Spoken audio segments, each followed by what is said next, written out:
buat video penjelasan dari materi geometri analitik yaitu elips. Oke, kita mulai dari definisi elips.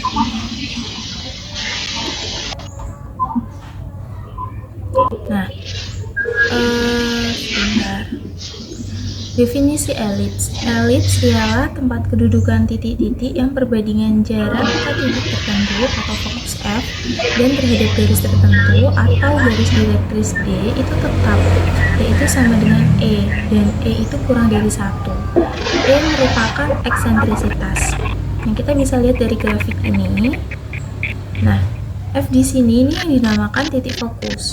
Kemudian P ini sebarang titik yang berada di elips.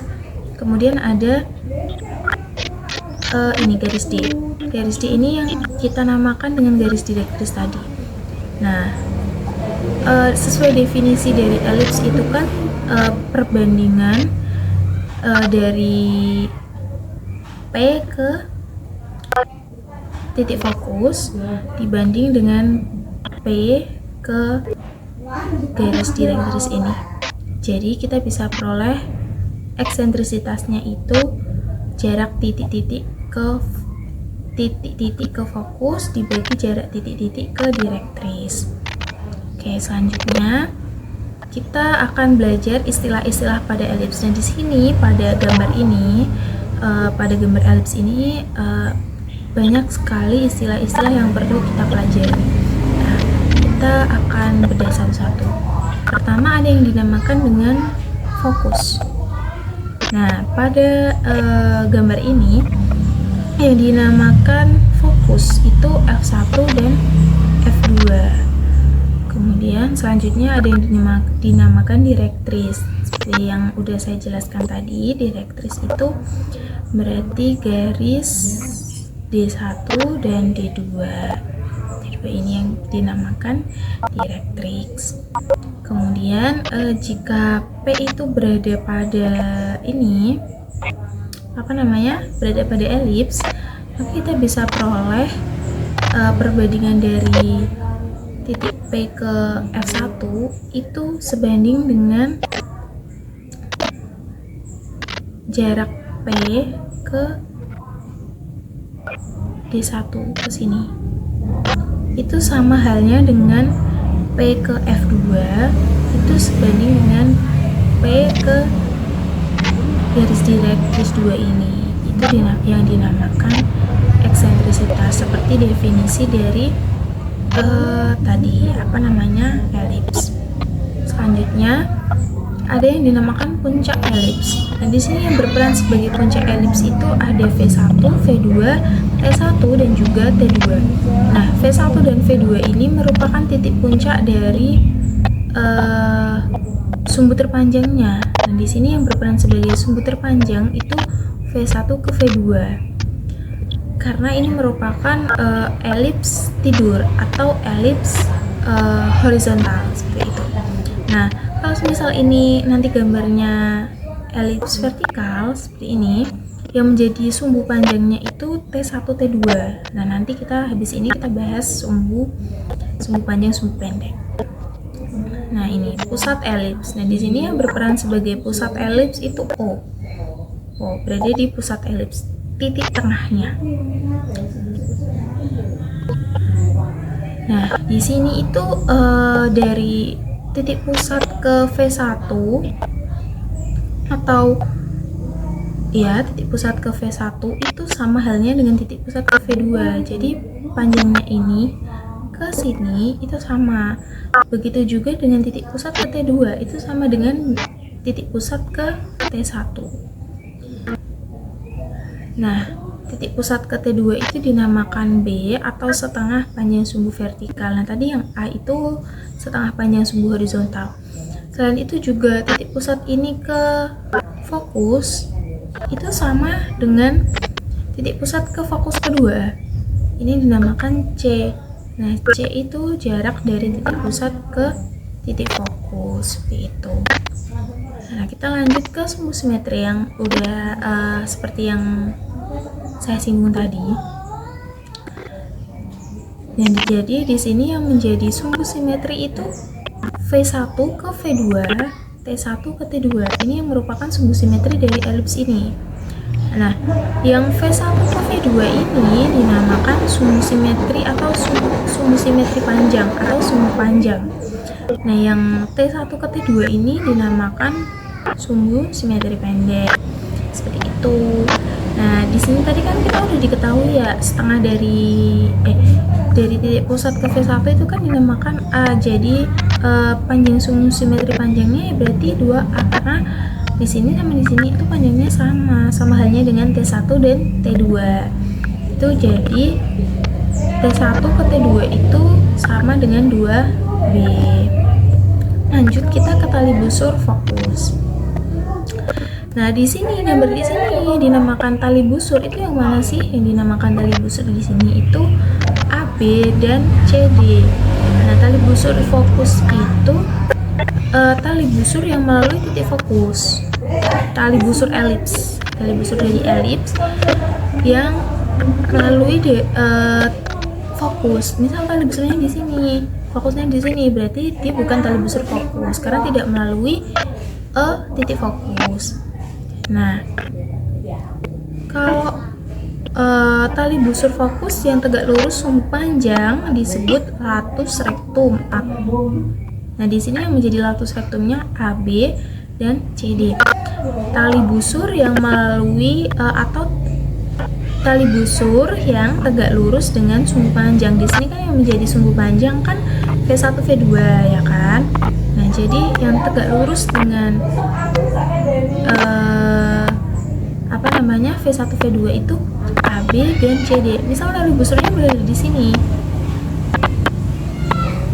tapi kan sumbu panjangnya di X bukan di Y, berarti itu bukan merupakan latus rektum. Kalau misal elipsnya itu berdiri, berarti latus rektumnya di sini yang melalui fokus dan tegak lurus dengan sumbu panjang. Seperti itu. Nah, selanjutnya jari-jari fokus. Di sini dinamakan jari-jari fokus itu ruas garis penghubung fokus dengan titik pada elips. Nah, kita bisa lihat di sini di gambar ini, titik pusatnya di sini. Nah, kita ambil sembarang titik pada elips yang melalui elips, tapi harus melalui elips. Bisa di sini, bisa di sini atau dimanapun. Nah, kita bisa ambil contoh titik P ini. Nah, jadi yang merupakan jari-jari fokusnya itu ya ini ruas garis ini dari fokus ke P, seperti itu. Nah, oke, selanjutnya kita masuk membahas ke persamaan elips. Oke, selanjutnya kita akan membahas ke persamaan elips. Nah, sebelum kita ke persamaan elips, kita harus mencari juga persamaan dari garis direktrisnya. Nah, kita terlebih dahulu harus ketahui kalau jarak P ke F1 ini kita namakan dengan C, atau jarak titik fokus ke titik pusat, dan jarak P ke V1 ini kita namai A atau setengah dari sumbu simetrinya. Nah, A di sini, A tadi kan sebentar. A ini tadi kan ini ya, P ke V1 itu kan lebih besar dari C atau P ke F1, seperti itu. Nah, karena di sini titik pusatnya itu alfa, beta, jadi titik V1 ini nilainya yaitu alfa ditambah A, beta. Kalau V2 ini berarti nilainya kan ini berada di kirinya titik pusat ya, berarti alfa min A, beta. Nah, titik V1 dan V2 ini kan berada pada elips, ya kan? Sehingga kita bisa peroleh persamaan pertamanya itu dari titik V1 ke F1 ini ke V1 ke D ini. Itu sama dengan eksentrisitasnya. Itu sama halnya dengan A min C,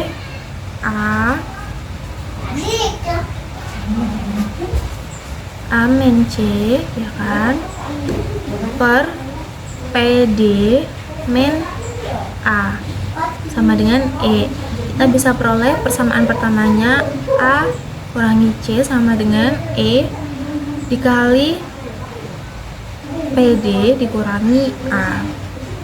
Nah, kemudian kita bisa ambil persamaan yang kedua. Kita peroleh dari V2, jarak V2 ke F1 per V2 ke garis direktrisnya sama dengan E. Jadi sama halnya dengan A ditambah C, ini kan juga C, ini C, ini kan juga A, per PD ditambah PD ditambah A, ini kan juga nilai dari A.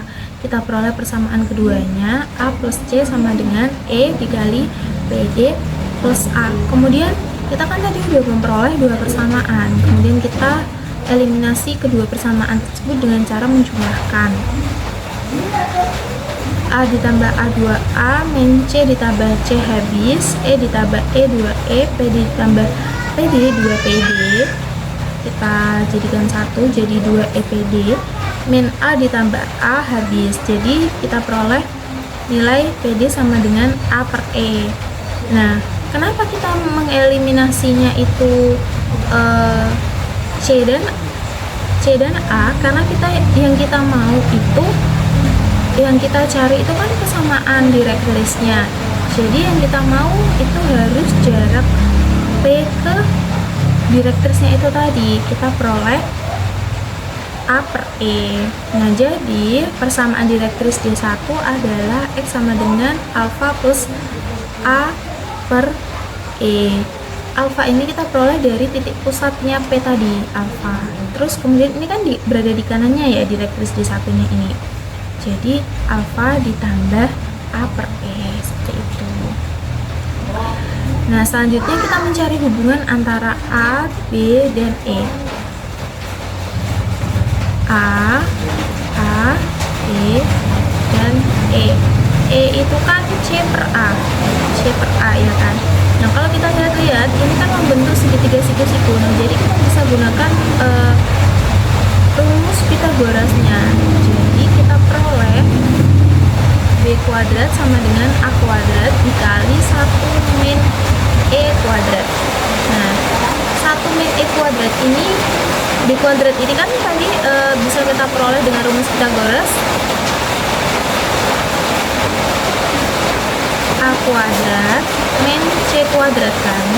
A kuadrat A ini itu sama halnya dengan garis mirip ini. Nah, kita bisa peroleh B kuadrat sama dengan A kuadrat min C kuadrat. C kuadrat itu C itu kan C kuadrat itu A kuadrat dikali E kuadrat, dari E sama dengan C per A. Jadi seperti itu hubungannya. Selanjutnya kita menentukan persamaan umum elips. Nah, kita masuk ke persamaan umum elips. Nah, ini ya, dari gambar di sini ini ada titik-titik baru, ada K aksen, K double aksen. Nah, di sini yang menjadi K ini kita misalkan dengan titik X K, YK. Nah, titik K ini berada di elips, jadi nggak harus di sini, bisa di sini, atau dimanapun. Nah, jadi F1 ini kan F1 pusatnya tetap alfa, beta, jadi F1 nya kita bisa peroleh alfa ditambah A, beta. Dan ada yang namanya kakak aksen. Kakak aksen ini kita peroleh dari ini, jarak titik K ke garis direktrisnya. Jadi tadi kan kita udah tahu ya persamaan dari garis direktrisnya, yaitu alfa ditambah A per E. Jadi keaksen itu alfa ditambah A per E, YK. YK aksen. Seperti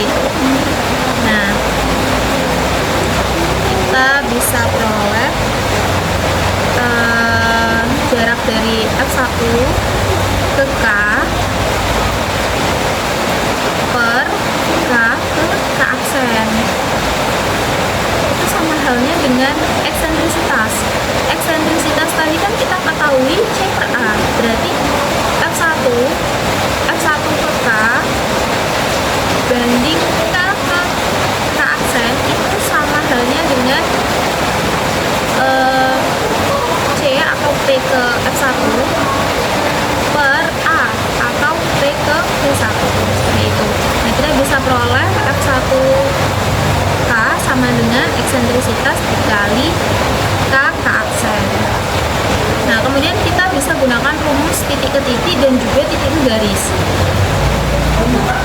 F1 ke K ini kan titik ke titik, berarti kita gunakan rumus jarak titik ke titik seperti ini. Kemudian sama dengan eksentrisitas dikali K ke K aksen. K ke K aksen ini tadi kan jarak K ke direktris, berarti kita gunakan rumus jarak titik ke garis. Nah, ini merupakan penjabaran dari jarak titik ke garis. Nah, setelah itu kita operasikan, kemudian kita peroleh hasil akhirnya X K min alfa kuadrat per A kuadrat plus YK min beta kuadrat per B kuadrat sama dengan 1. Nah, karena tadi kita pengambilan titik K-nya itu kan di sebarang pada elips ya, jadi berjalan gitu kan. Kalau K-nya itu dijalankan, berarti kita bisa tarik kesimpulan rumus persamaan umum elips itu X min alfa kuadrat per A kuadrat plus Y min beta kuadrat per B kuadrat sama dengan 1. Nah, rumus tersebut juga berguna atau sama halnya ketika di direktris D2 dan fokusnya di F2, tapi ini persamaan umum elips ketika melalui titik pusatnya alfa, beta. Nah, beda halnya dengan ini.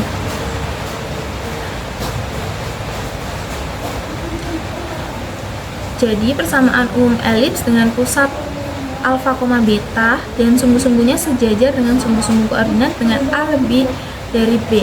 Artinya A lebih dari B itu berarti elipsnya berbentuk horizontal. Persamaannya jadinya seperti ini.